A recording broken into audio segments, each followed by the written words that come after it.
आम्ही कुणीही कधी दबावाचं राजकारण केलं नाही.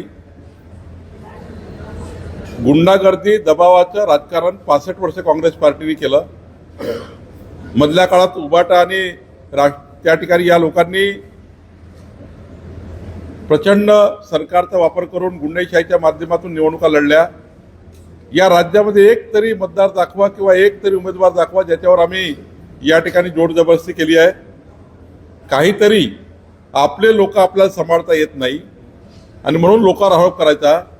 खरं तर मी तर आभार मानेल ज्या ठिकाणी निवडणुका बिनविरोध केल्या गेल्या त्या सर्वांचे, की आज ज्या पद्धतीने क्रायसिस आहे पेट्रोल डिझेलचा, त्या डिझेल पेट्रोलच्या क्रायसिसमध्ये त्यांनी समजदारी घेतली. कारण निवडणूक शेवटी संख्याबळावर आहे. नागपूरची निवडणूक सुद्धा 580 बीजेपी आणि 260 MUA. कशी निवडणूक होणार आहे? एकतर्फीच आहे. काय फरक पडला असता नकोत केली तर? याने फायदा असा होतो की आपल्याला जे राजकीय नुकसान होतं, पेट्रोल आहे, डिझेल आहे, गाड्या आहे, घोड्या आहे, या सर्व लागत नाही. त्यामुळे निवडणूक ही एकतर्फी झाली पाहिजे, निवडणूक ही बिनविरोध झाली पाहिजे. मी सर्वांनाच अपील केली होती की बिनविरोध करून घ्या, कारण मतदान असलं पाहिजे. ज्या ठिकाणी अटीतटीची फाईट आहे त्या ठिकाणी आमचं म्हणणं नाही आहे, पण एक साईड निवडणूक आहे त्या ठिकाणी मात्र एकतर्फी झाल्या पाहिजे. आणि या ठिकाणी ज्या निवडणुका झाल्या आहेत बिनविरोध, त्या ठिकाणी वन साईड मतदान आहे.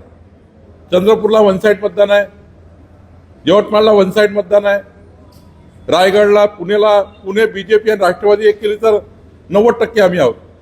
रायगडमध्ये एकनाथजी बीजेपी आणि राष्ट्रवादी एक केले तर 90% मतदान आहे. काय होणार आहे निवडणूक लढून? आणि त्यामुळे मला वाटतं या निवडणुका पारदर्शी झालेल्या आहेत. या निवडणुकीमध्ये जे आमदार निवडून येतील त्यांना मी शुभेच्छा देतो आणि अशीच परंपरा महाराष्ट्राची राहिली पाहिजे. निघेल, निवडणुकीच्या शेवटपर्यंत निघेल. साहेब हे सांगा, शर्तभंग ब्रीच ऑफ याच्यामध्ये 40 पट हे होता, दंड होता, तो किती कमी करण्यात आला? तो आता वेगवेगळ्या जमिनीकरता वेगवेगळा आहे. त्याचं मोठं स्टेटमेंट आहे. नजूल करता किती, महाराष्ट्रातल्या जमिनीकरता किती, सिलिंग करता किती, असं वेगवेगळं आहे. त्यामुळे अत्यंत कमी केलेलं आहे. आता कलेक्टरकडे जाऊनच शर्तभंग रेग्युलाइज होतात. मंत्रालयात त्याची गरज नाही. अनेक ठिकाणचे तुमचे जे नगरसेवक होते ज्यांना याची तयारी सुरू होती, त्यांना गृही परत पाठवण्यात जात आहे, तर तुम्ही निश्चित आहे का सर्व मतदारसंघात? आमचे नगरसेवक फक्त एखादी ट्रिप करावी, जाऊन यावं कुठतरी तीर्थक्षेत्राला, पर्यटनाला म्हणून गेलेत. काही जाणारे आहेत. त्याचा अर्थ असा नाही आहे की बाबा काही आम्ही त्या ठिकाणी नगरसेवकाला काही बाहेर पाठवा लागत आहे. वाटतं निवडणूक आहे, गेलं पाहिजे, आलं पाहिजे वगैरे, ठीक आहे.